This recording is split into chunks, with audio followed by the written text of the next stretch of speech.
Look how disgustingly deteriorated these pants are.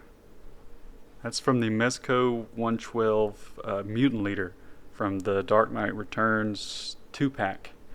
That's why he's so dirty. So I am going to replace those. So I measure everything out. I kind of get a length of down the side of the leg from the crotch down, so I kind of know where to make those marks for putting, doing the fly, putting everything together.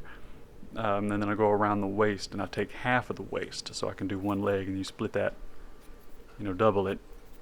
You got two pants, or two legs on the pants. So what I do here, I cut my pattern out for the full size, and I always test it up against the guy. Usually I make a test pair of pants, and I did that on here, but you don't want to see me make a pair of pants twice. So I kind of skip over a lot of that, so it just goes to showing me putting together the final pair. But I did make just a basic pair just with the leg like that to make sure that they work. So what I'm doing here, I'm taking that pattern and I'm splitting it in half to make the four parts of a pair of pants.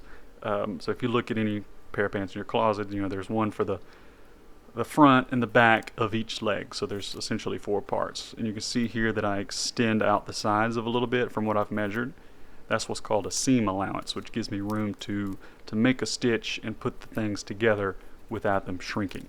Otherwise, if I didn't make that extension and then I sewed it together, it would lose the width because of, you're bunching the fabric up there. So what I hear, here I go derobing our little buddy here. You can see the pair of pants there in the back that was the test pair, the little tan pair, and that was a boring watch, so I just cut all of that out. So once I get the patterns ready, I go straight to the fabric, and you see here that I flip them, so both of those say front. And what that's for is because sometimes fabric is not the same on both sides of it. The threads may run in a different direction. Some sides are shinier than others, and that's not always the case, and in this fabric it's not really the case, but it's a good practice to do this so you don't mess yourself up down the road. It's better to stay consistent. That way everything's the same color, the same shade, everything flows together and looks more cohesive at this scale, because as small as these things are, sometimes you can notice those subtle differences. So what I do here is I put each of the legs together, and that's the seam allowance like I was talking about. It gives me room to make that stitch.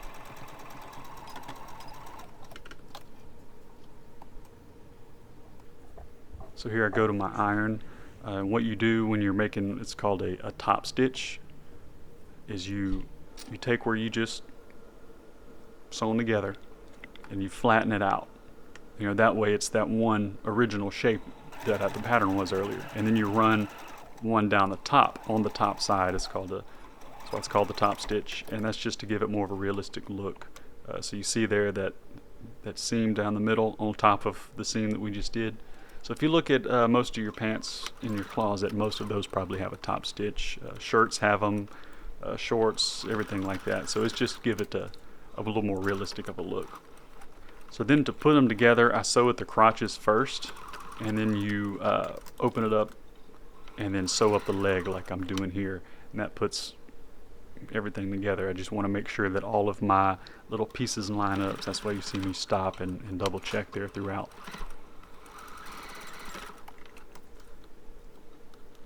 So then after heating everything up, I try to slip the pants on. You got to get them over those spikes, which is the problem. But yeah, I still want them to fit tight, but still fit over those spikes. So you just got to heat it up really well, so the spikes have a little flexibility to them. And then you'll see here, I left a little opening in the back, kind of like a fly, like at the front of your pants. But I do it at the back because you don't have zippers or buttons at this scale, and it would just kind of look clunky. So I did it at the back, and I sew what's called a ladder stitch. It's a hidden stitch. Like, look how deteriorated that is. That's disgusting. And that's just from sitting in a box for a couple years, guys. And then there, everything is put together. You can see I dirtied them up a little bit, just give it a little better look. But all in all, that's all. Thanks for watching. Appreciate you guys. See you next time.